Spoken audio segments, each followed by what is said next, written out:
Hi, good morning, everyone. And I welcome all the listeners to this session. So, in the previous session, we have started discussing about what is polymorphism and what are the types of polymorphism. So, yesterday we have seen all these things. Polymorphism is a Greek language word, which is a combination of two words, poly and morphism, where the English meaning of this poly is many and morphism is forms. So, finally, we can say many forms. So if one thing exists in more than one form, then it is called as polymorphism. So in programming languages, the polymorphism is divided into two types: static polymorphism and dynamic polymorphism. So the other name for the static polymorphism is compile time polymorphism, and the other name for dynamic polymorphism is runtime polymorphism, where the compile time polymorphism can be achieved through method overloading concept, or the example for static polymorphism is method overloading, and the example for dynamic polymorphism is method overriding, right? So we have started the things with method overloading in the previous session.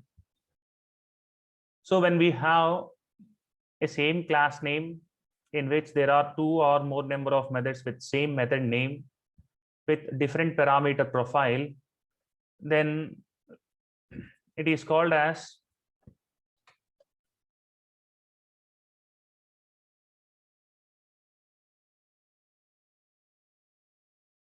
polymorphism, right? So at the same time, different parameter profile in the sense when we have difference in terms of type of parameters, or when we have difference in terms of number of parameters, or when we have difference in terms of order of parameters, then we can say it is different parameter profile, right? We have already seen one example regarding this different parameter profile. I think we have seen a couple of examples.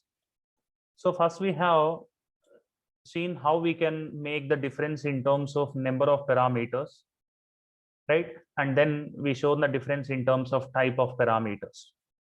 So the people who had missed the previous session, so please go through the previous session and watch the video which was kept in our college YouTube channel, so that you can get some enough knowledge on this polymorphism, the types of polymorphism, and the example on polymorphism.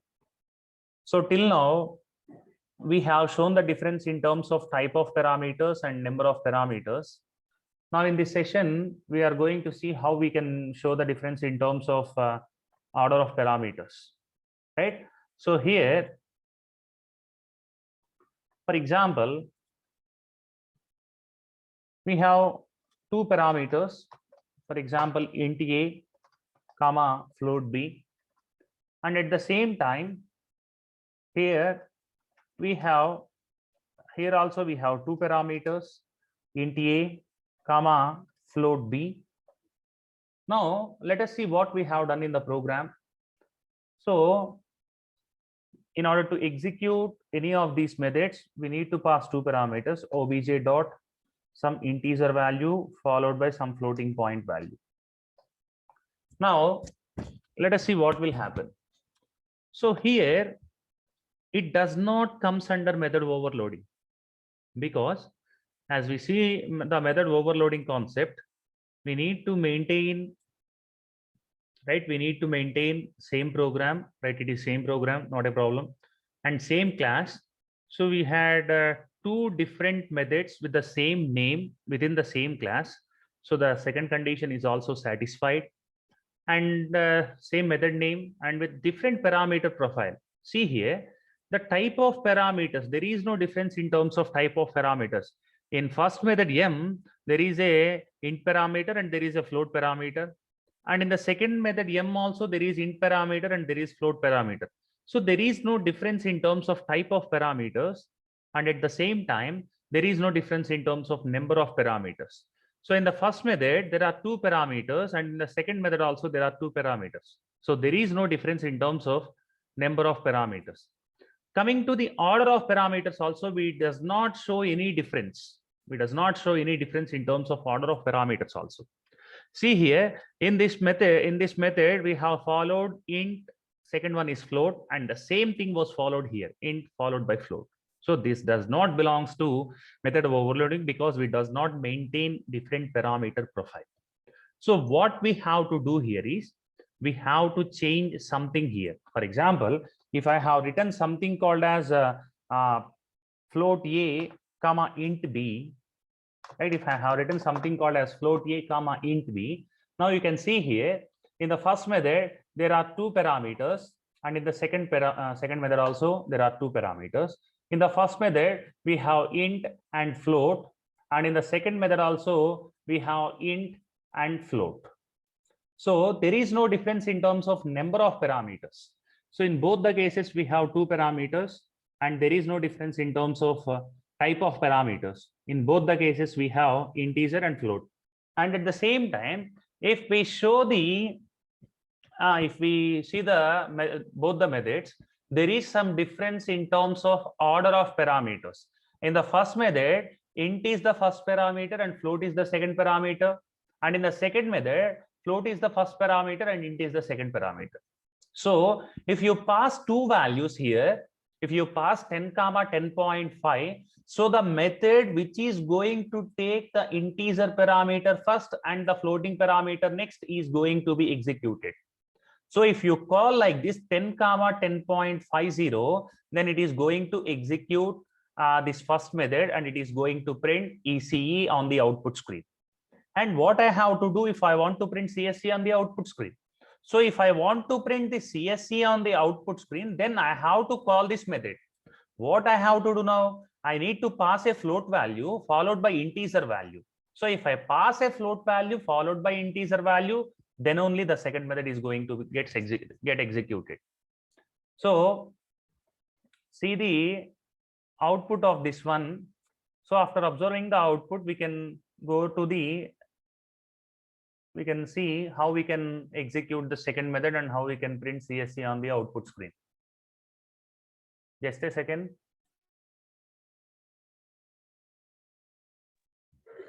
So if we save the program and if we compile this one,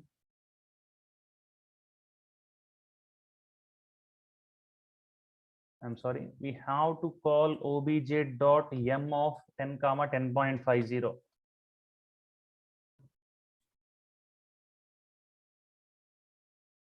Most suitable method found for int comma double. So yesterday I said yesterday, if you pass a float value or if you pass a double value, it will be considered as double, right? If you pass something called as 10.50 or something called as 1.5, all these values are considered as double data type in Java programming language. Double data type. If you want them to be a float point data type, we need to append f. So if you append f at the end, then if you append f at the end, then these type of variables will be considered as float data type, right? So if you append f, then these type of variables can be considered as float data type. So I have mentioned here a floating parameter, so I need to append f at the end, right? So if I do this one and if I compile this one, it will be successful. And then if I run this one, I got EC on the output screen. So see the output. So now let us see this one. Generally, as we discussed in the previous sessions also, any programming language, the execution will start from main function, right? So where in the main function of Java, there exists a keyword called as static keyword. So because of that static keyword, some space in the main memory has been created, and in that space, the body of all these main method will be moved into that space, right? After moving the entire body into the main memory, line by line execution will be done. So if the first line got executed, we have created an object for class A. So whenever the compiler sees the new keyword, so whenever the compiler observes the new keyword, it immediately creates some amount of memory, and this amount of memory will be created under the name of obj. So because we have given a space obj on the LHS side, so a space will be created, and what the things will be kept in this space, in the sense the things which are in class A which do not have static keyword in front of them. If you observe this void m, there is no static keyword here. If you observe the second void m, there is no static keyword here. So both these methods will be moved into this object. So if you want to execute any of the method in the object, we have to call obj.m followed by integer value and float value in order to execute the first method, or obj.m float value followed by integer value in order to execute the method 2. So this will happen generally inside the computer system, right? Now see here, if I want to print CSC on the output screen, then just interchange the values 10.50f followed by 10. So if you do this one, and if you compile and if you run the program, CSC will be printed on the output screen, right?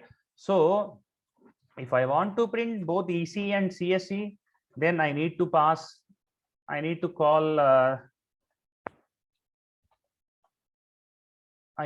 both the methods with the object, first one followed by floating point and integer value, and second one followed by integer and floating point value. Now the first statement is going to execute this method, so CSC will be printed on the output screen, and then the second statement is going to execute the first method, so the first method will print EC on the output screen. So the output of this program will be CSC followed by EC, right? So let us check whether this output is possible with this code or not.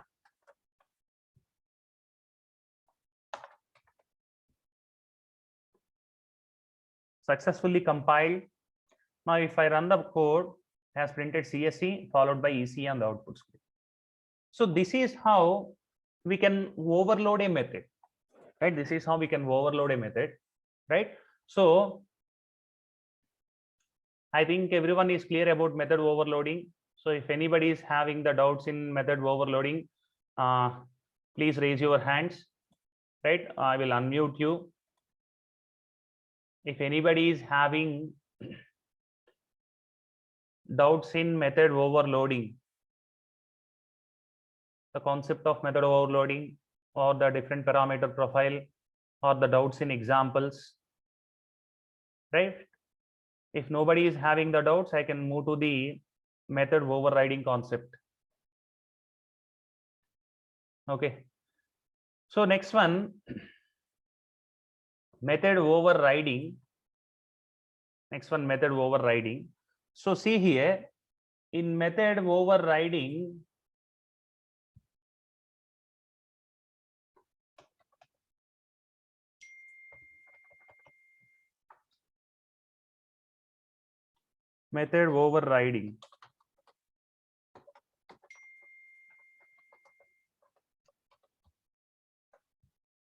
same program, right? Same program. Next one, different classes, same method name, right? At the same time, both the classes should be in inheritance relation.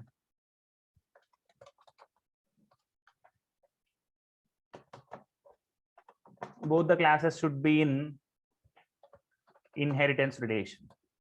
So these are the 4 conditions what we have if we want to do method overriding in programming languages, right? So we need to do all the things in the same program, right? And then we have to maintain different classes, and then we need to have the same method name, right? And the condition is that both the classes should be in inheritance relation. So both, we need to maintain some inheritance relation between the both the classes. So we had already studied about the topic of inheritance, right? Acquiring the properties of one class to another class is called as inheritance. So inheritance is possible in Java by using the keyword called as extends, right? So the people who don't understand what is inheritance and what are the different types of inheritances and some examples on inheritances, I request you please watch the OOPS concepts part 1, part 2, part 3, and part 4 videos, right? So see here, let us do this one in the program. So I'm going to consider a new Java file, right? In this one, let us do the things parallelly. So this is what we have discussed about method overriding, which was kept in at the right of the screen, and it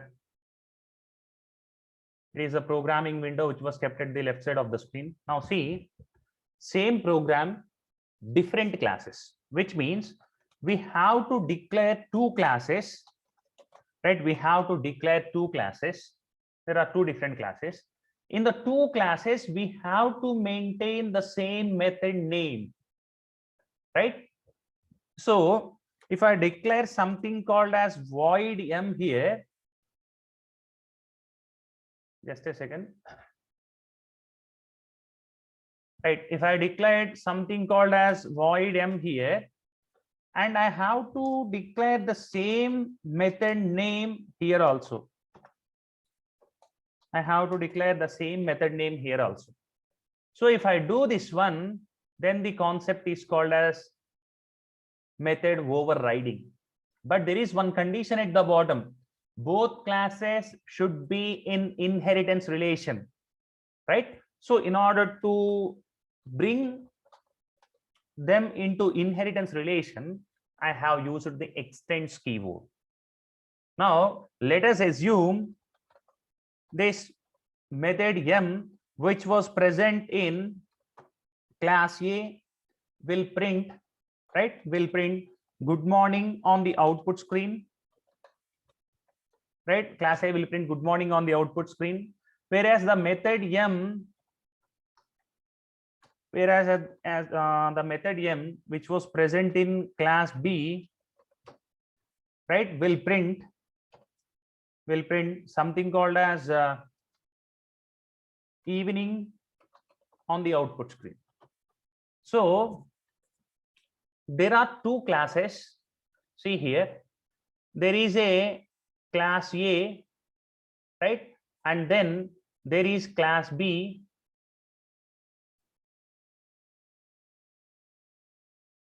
There is class A and there is class B.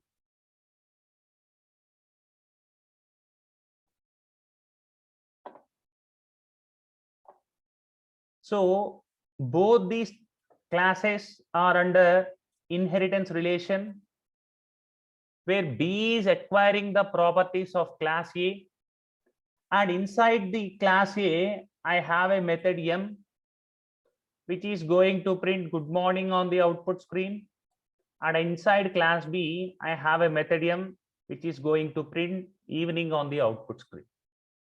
So if you see this one, the entire things belongs to a same program, right? Entire things belongs to a same program. So the things are represented in two different classes, class A and class B, where in the two different classes we have a same method name, right? Same method name. In the class A, we have method name with m, and in the class B also we have a method name with m.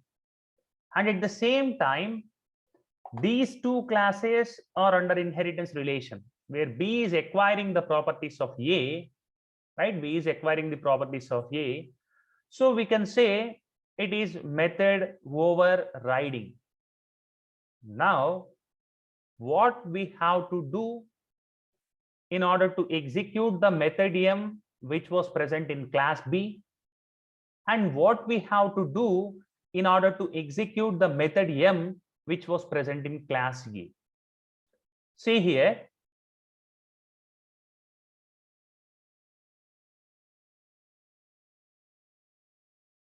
right? So now what I am going to do is I am going to declare a new class C.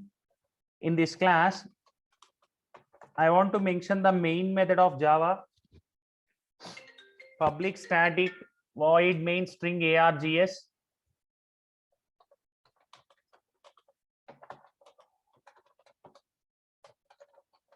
public static void main string args, and within this main method, first I want to create an object of class B. First I want to create an object of class B, and then I want to execute the method M which was present in class B. Now see what will happen.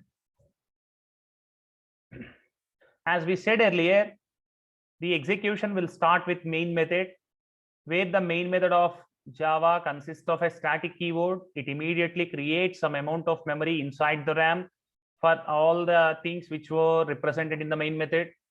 So in this, right, in this, both these statements will be moved into the RAM, and these statements will start executing one by one. So whenever the first statement was executed, which is saying that B space obj equal to new B. So whenever the compiler sees the new keyword, it immediately creates some memory, and the name of the memory will be obj, because we have represented obj in the RHS side, and the obj was created for class B. So in this space, the non-statical things of class B will be kept in this space. At the same time, if you observe, there is some inheritance relation for class B. So along with the non-statical things of class B, the non-statical things of class A, that is public and protected things only. I will explain about public, protected, and private keywords in the next sessions. Keep one thing in your mind. So in this object, the non-statical things of class B along with the non-statical things of public and protected things of class A will be kept here. So the method M which was present in class A and the method M which was present in class B will be kept inside this obj. Right? Now, if I try to execute, if I try to call obj.m, immediately the compiler will search for M method inside this obj. When it started searching for the M method inside obj, it has found two methods, the M which was present in class A and the M which was present in class B. This time the compiler will not get confused, because this obj will first look it into class B, because this obj was created for class B. So immediately it will search for method M inside class B. If class B contains the method M, then it is going to execute this method. If class B does not contain the method M, then it is going to search method M in class A. Right? If class B itself contains the method M, that method M will get executed. If class B does not contain method M, then it is going to search in class A, because B is inherited from class A. Right? So see here, now this particular statement is going to execute this method, right? This particular statement is going to execute this method. When this method was executed, evening will be printed on the output screen. So let us verify this one. So here there are three classes. Among these three classes, we have to save the code with class C.java. This is why, because the main method was represented in class C. That's why we have to save the code as C.java. Now, if I compile this one and if I run this one, it has printed evening on the output screen. Let us see. We are not overriding the method. And here we have a method M1, right? In method overriding, we need to have same method name, but unfortunately, I just changed the method name in order to explain you how the method M, which was present in class A, will get executed. Now, what will happen is we had just made a call to method M, right, by using the obj, where the obj belongs to class B. So the compiler is going to search for method M inside class B. It started searching for the method M inside class B. If the method M was not found in class B, then it is going to search for method M in class A, because this class B is inheriting the properties of class A. If something was not there in class B, then the compiler is going to search the things in class A. Even if it was not found in class A, then it is going to return a compile time error, right? So now obj.m, M was not there in class B. Immediately compiler will searches for method M inside class A.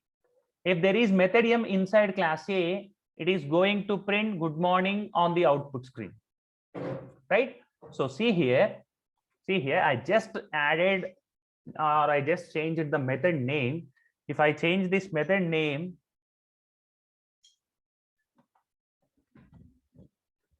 it has printed good morning on the output screen. So if I changed the method name, it has printed good morning on the output screen. So if I use the same method name, then it is going to print evening on the output screen, right? Then it is going to print evening on the output screen. So this is how the execution process will be done by the Java compiler, right? So if we have something in our class, it will get executed. If it was not found in our class, then it will be searched in the super classes, right? Now what I want to do here is I want to print both good morning and evening on the output screen with the same statement. So there is one keyword called as super keyword, right? There is one keyword called as super keyword. And if we call super.m, then it is going to execute the method M, which was present in class A, right? See here, I have defined two classes where class B is inherited from class A. So A is a super class and B is a subclass, right? And at the same time, in class A, I have a method M, which is going to print good morning on the output screen. And in the class B, I have a method M, which is going to print evening on the output screen. And apart from this one, I have one more class called as C, which contains the main method, right? Which contains the main method. And inside that main method, I have created an object for class B, right? I have created an object for class B. With that object, I have executed the method M. Now, it will call the method M, which was present in class B. And when the method M inside class B started executing, inside the method M, we have maintained a keyword called as super.m. Whenever the Java compiler sees the super keyword inside the method m of class B, immediately it is going to execute the method m of the super class. So who is the super class for class B? Class A is the super class for class B. So whenever we call super.m, compiler will start searching for method m inside class A. If there is method m inside class A, that method m is going to be executed. So good morning will be printed on the output screen. After completion of the execution of method m, then control will return to the next statement inside the method. So control has went to class A when it executed super.m. Whenever the class A method m got executed, then the control will again return to class B's method m next statement. So if the next statement got executed, evening will be printed on the output screen. So the output of this code will be good morning followed by evening.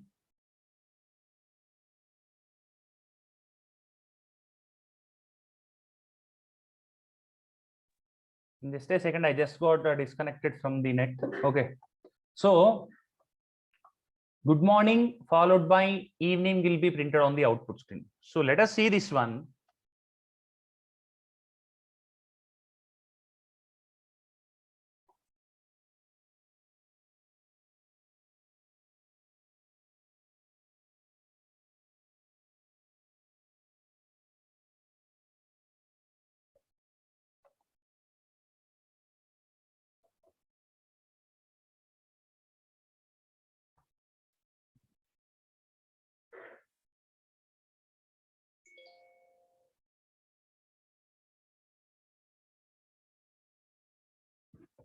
And now run the code.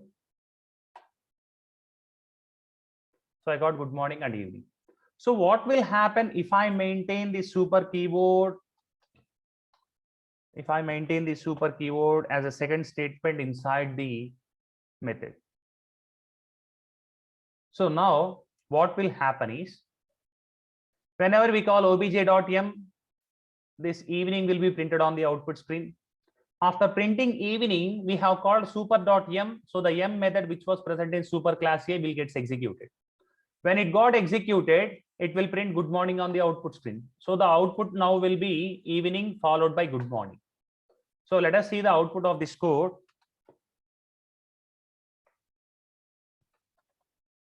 So if I see the output of this code, evening followed by good morning printed on the output screen. So we are going to end the session with this one, right? We are going to end the session with this one. So if anybody is having the doubts, please raise your hands. I will clear your doubts. In the next class, we are going to see some more programs in method overriding, or we can move to the next topic. If anybody is having the doubts, please raise your hands. Okay, then. Okay, so we will meet you in the next class, and thank you for being here.